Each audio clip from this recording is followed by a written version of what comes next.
Às vezes nós somos vencidos por nós mesmos. Não raro, o maior inimigo que nós enfrentamos é aquele que vemos diante do espelho. Às vezes nós somos derrotados pelos nossos próprios sentimentos. Perdemos o controle, o domínio próprio. Colocamos os pés no lugar das mãos e geramos as nossas próprias tempestades. Eu quero tratar com você sobre esse assunto hoje, como lidar com os nossos sentimentos. Há pessoas que são mais calmas, há pessoas que são mais estressadas, há pessoas que são mais mansas, há pessoas que são mais bravas, há pessoas que são mais introvertidas, há pessoas que são mais explosivas, há pessoas que têm controle, há outras que são descontroladas. Quem é você nesse cenário? Como é que você lida com seus próprios sentimentos? A primeira coisa que eu preciso entender é que Deus nos fez como um ser racional, emotivo, emocional e volitivo. Nós temos razão, nós temos emoção, nós temos vontade. Mas, às vezes, as nossas emoções estão tão exaltadas. Às vezes nós temos uma espécie de tempestade emocional, falamos muito, agredimos bastante, nos ferimos ainda mais. Quando eu olho para a Bíblia, eu vejo que Deus nos criou com sentimentos. O próprio Jesus, como um imperfeito, demonstrou. Ele chorou no funeral do seu amigo Lázaro. Não no funeral, né? Já estava sepultado há 4 dias, mas Jesus chorou. Jesus se compadeceu quando um homem leproso se ajoelhou diante dele e disse: se tu quiseres, tu podes purificar-me. Jesus, profundamente compadecido dele, tocou e lhe disse: quero, fica limpo. Jesus se angustiou, se entristeceu lá no Getsemane, quando disse: a minha alma está profundamente triste até a morte. Jesus se irou quando quiser expulsar as crianças da sua presença. Então, sentimentos são naturais da vida humana. Às vezes você está alegre, às vezes você está triste, às vezes você está sorrindo, às vezes você está chorando. Às vezes você está animado, outras vezes você está com o ânimo arriado. Tem hora que você está com a bateria cheia, tem hora que você está andando com a bateria já no vermelho. Tem hora que você está de tanque cheio, tem hora que você está de tanque vazio, andando na reserva. Como é que você lida com isso? Bom, então eu gostaria aqui de trazer à lume alguns desses sentimentos que atormentam a nossa vida. Primeiramente, vamos pensar aqui na questão da tristeza e da angústia. Quantas vezes eu já fiquei muito angustiado, um nó na garganta, uma dor no peito, uma tristeza avassaladora. Você se sente esmagado pelas circunstâncias. É uma doença grave na família, um diagnóstico que desestabiliza. É a informação de que alguém que você ama, da sua casa, da sua família, de seu sangue, acabou de morrer. Dói muito. Como é que você lida com isso? Então agora me vem à mente a história do Davi, que chegou em Ziclag, a cidade refúgio dele, das pessoas que o acompanhavam, e percebeu que a cidade tinha sido saqueada pelos terroristas do deserto, os amalequitas. Eles tinham saqueado a cidade, queimado a cidade, ferido as pessoas. Davi muito se angustiou. Davi chorou copiosamente até não ter mais forças para chorar. Às vezes nós sentimos isso, angústias, como Ezequias relata no Salmo 116, versículo 3, angústias do inferno se apoderaram de mim, caí em tribulação e tristeza. Talvez você está lidando com isso. Talvez você está passando o vale mais escuro da sua vida, os dramas mais terríveis da sua história. Talvez você está com o nariz assim, pouquinho acima da água, prestes a afundar. Como é que você lida nessas horas mais angustiantes? Pois bem, nós enfrentamos um segundo problema sentimental, que é o sentimento mais democrático da vida humana. É impossível viver sem medo. O medo até nos protege, sabia? É bom ter um pouco de medo. Se a pessoa não tiver medo nenhum, ela vai se expor a perigos e riscos desnecessários e pode ser fatal. Como é que você lida com o medo? Existem medos irreais. Há pessoas que criam o seu próprio medo no laboratório do enganoso coração humano. Mas a Bíblia lida com isso. E eu gostaria de repartir com você 3 textos que tratam dessa matéria. O primeiro deles, Isaías 42, versículo 10.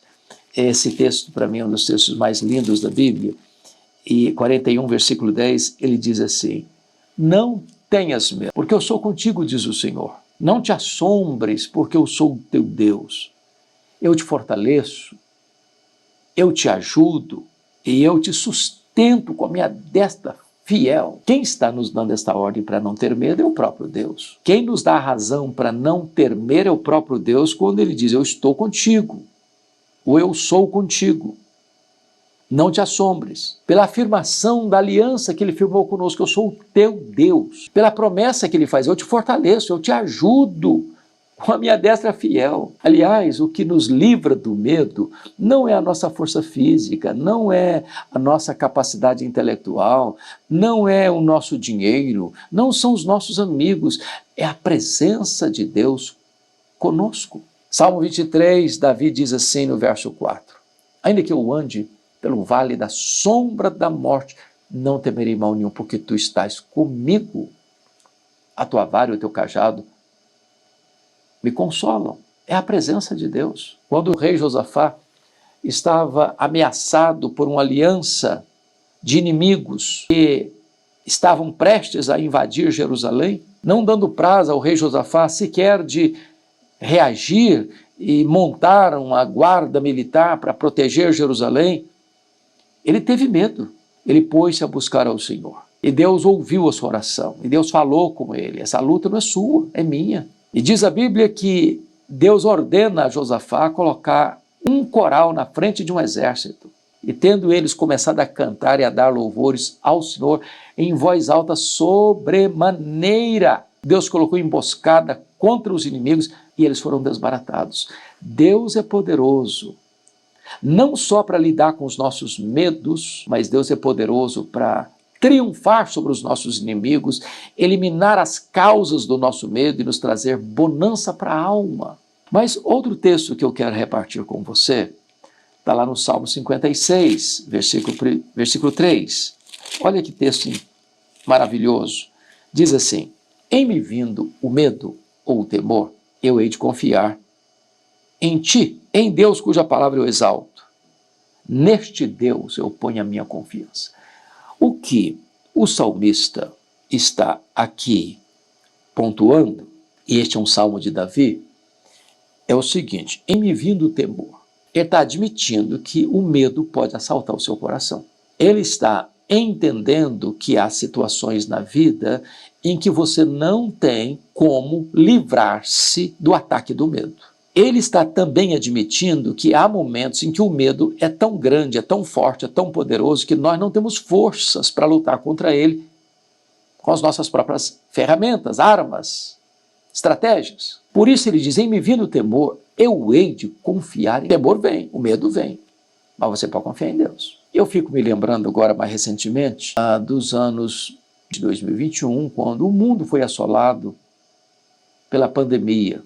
Gente morrendo no mundo todo, gente da família sucumbindo diante daquele ataque viral terrível. Quanto medo, quanta angústia.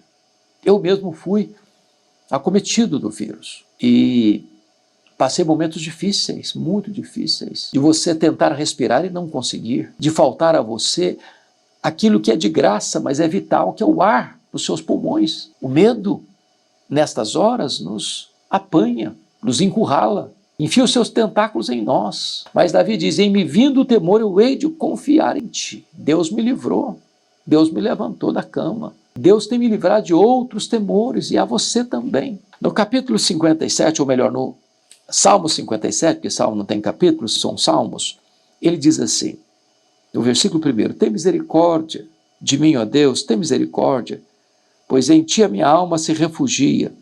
À sombra das tuas asas me abrigo até que passem as calamidades. O medo é um efeito colateral das calamidades que nos atingem. O que fazer nessas horas? Davi diz assim: eu vou me abrigar debaixo das asas de Deus. Eu fui criado na região rural e quantas vezes eu vi essa cena ao chegar uma chuva forte, torrencial, a galinha ajuntava os seus filhotes e cobria-os com as suas asas, de tal maneira que ela estava sofrendo os esbarros da chuva, mas os seus filhotes estavam protegidos debaixo das suas asas. Ora, Deus é o Todo-Poderoso Deus. Ele é onipotente e Ele é poderoso para colocar você debaixo das suas asas quando a calamidade está assolando as pessoas. É por isso que a gente pode lidar com a questão do medo. Não porque somos fortes, mas porque Deus tem cuidado de nós. Me permita pensar num outro sentimento que tem atormentado as pessoas, que é a raiva. Você teve raiva? Já ficou irado? Algumas vezes alguém fez mal e você ficou fora de controle. Sabe o que a Bíblia diz? Irai-vos e não pequeis. A ira é um sentimento adequado, sabia? Deus tem ira. Você não pode reagir ao bem e ao mal do mesmo jeito. Se você vê o que é errado, o que é nocivo, o que é perverso, o que é iníquo, e não tem repulsa por isso, está faltando alguma coisa em você. Agora, cuidado para que esta ira não seja caprichosa, pecaminosa, descontrolada, uma pessoa incomunicável, dura no trato, que machuca, que fere as pessoas com suas palavras. Irai-vos e não pequeis. Não se deixe pôr o sol sobre a vossa ira. Em outras palavras, não vá para a cama magoado. Não atravesse a noite guardando mágoa, ódio, rancor no coração. E a Bíblia diz, não se deixe pôr o sol sobre a vossa ira, nem deis lugar ao diabo, porque se você nutrir ódio no coração, o diabo vai encontrar uma brecha na sua vida e vai fazer um estrago. Quantos crimes passionais aconteceram porque a pessoa ficou irada e não se controlou? Quantas pessoas que no impulso de raiva agride, fere, mata, fala mal, persegue. Mas ainda, há outro sentimento que eu tratei numa outra mensagem, que atinge todos nós, que é a questão da ansiedade. A Bíblia diz que você deve lançar sobre Deus toda a sua ansiedade. Ele tem cuidado de você. A Bíblia diz que em vez de você ficar ansioso, você deve adorar a Deus, pedir a Deus, dar graças a Deus, e ela vai embora. A Bíblia diz que você não deve andar ansioso pelo dia de amanhã, basta o dia o seu próprio mal. A Bíblia diz que você precisa olhar, na verdade, as aves dos céus, os lírios do campo, porque Deus cuida das flores e você tem mais valor do que aves e flores e Deus pode cuidar de você também. Então não deixe a ansiedade estrangular você. Põe esse fardo pesado aos pés do Senhor e viva uma vida feliz. Mas como é que a gente lida com isso? Me permita 3 sugestões. Primeiro, você precisa confrontar você mesmo. Sabia? Eu chamo isso de solilóquio, conversa diante do espelho, autoconfronto. É muito mais fácil a gente exortar os outros do que exortar a nós mesmos. E a Bíblia diz assim, Davi, o salmista afirmando assim, volta minha alma ao teu sossego, pois o Senhor tem sido generoso para contigo. Porque estás abatido a minha alma, porque tu te perturbas dentro de mim. Espere em Deus, eu ainda o louvarei. Ou seja, tem hora que você precisa agarrar você mesmo pelas golas, dar uma balançada em você mesmo. Acorda, para com essa inquietação, para com essa angústia, para com esse medo. Olha para Deus, veja como Ele já tem sido generoso com você, para que você está andando angustiado? Fala com você mesmo, fala diante do espelho, confronte você mesmo, exorte você mesmo, relembre você mesmo quem é Deus, o que Ele já tem feito por você. Então esse é um exercício importante para você lidar com seus sentimentos, é confrontar o seu próprio coração. Em segundo lugar, é muito importante você orar a respeito disso. Está lá em Tiago, capítulo 5, está alguém sofrendo? Faça oração. Você está angustiado, você está com raiva, você está com medo, você está ansioso, você está depressivo, você está vivendo um drama de turbulência emocional, com uma tempestade em sua alma. Dobre os seus joelhos, fale com Deus. Orar a Deus faz bem para a alma. Orar a Deus traz paz ao coração. Orar a Deus pacifica a mente. Orar a Deus acalma a tempestade. Fala com Ele. Ponha no altar dele a sua necessidade. Deposite aos pés dele seus desejos, suas queixas, suas dores, suas causas. Ele cuida de você. Ele se importa com você. Então, se você vai confrontar você mesmo, em primeiro lugar, em segundo lugar, você vai levar todos esses queixumes, colocá-los na presença de Deus. Fale com Deus, você está sofrendo? Faça oração, diz a Bíblia.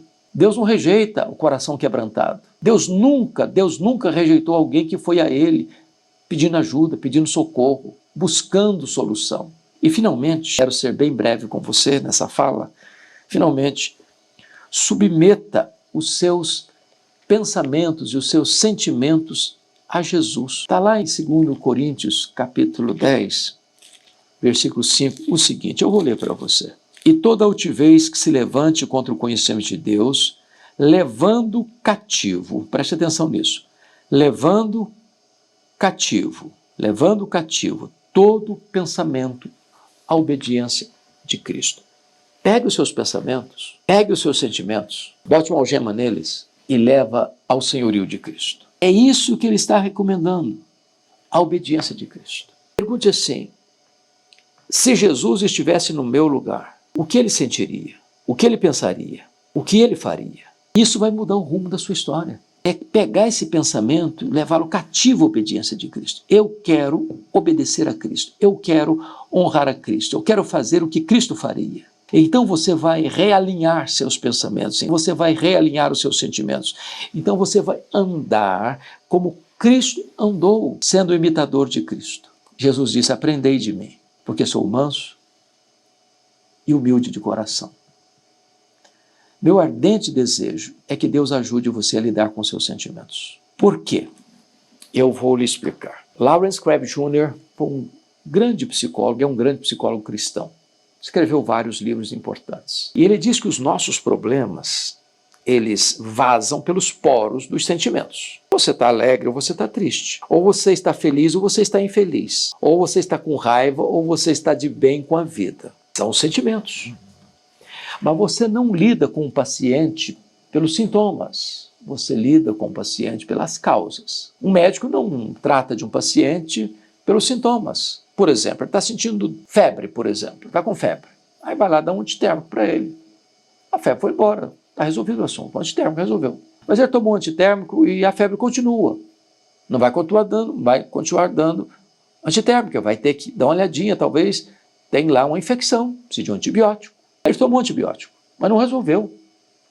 Bom, de repente o problema é mais grave ainda. Vai precisar de uma cirurgia. Então o médico lida com o paciente não pelo sintoma, ele procura a causa do problema. Então a pergunta é, por que você sente o que você sente? Resposta, é porque você faz o que você faz. Então preste atenção nisso. O que você faz determina o que você sente. Se você faz uma coisa certa, você vai se sentir bem. Se você faz uma coisa errada, você vai se sentir mal. Existe um tribunal moral dentro de você. É o seu comportamento que determina o seu sentimento. Mas aí vem outra pergunta. O que é que determina o seu comportamento? Por que é que você faz o que você faz? É porque você pensa. Você faz aquilo que é o seu conjunto de valores. Uma pessoa que tem um conjunto de valores positivos, bons, ele vai fazer o bem, vai tratar as pessoas bem, ele vai ser honesto nos seus negócios, ele vai trabalhar com dignidade, ele não vai roubar ninguém, ele não vai falcatrua, não vai ter corrupção na vida dele, ele não vai agir de maneira reprovável. Agora, se ele não tem valores, os valores estão distorcidos, ele vai mentir, ele vai roubar, vai matar, vai adulterar, vai assassinar, vai fazer, vai acontecer, e ninguém vai sentir culpa. Por quê? Porque ele é regido pelos seus pensamentos. Então, o pensamento determina o comportamento, e o comportamento determina o sentimento. É por isso que a única maneira de você lidar com seus sentimentos é reprogramar sua vida para você pensar, ter valores absolutos que emanam da palavra de Deus. Quando você anda por esse padrão de Deus absoluto, que é a sua palavra, nossa única regra de fé e prática, o seu comportamento muda.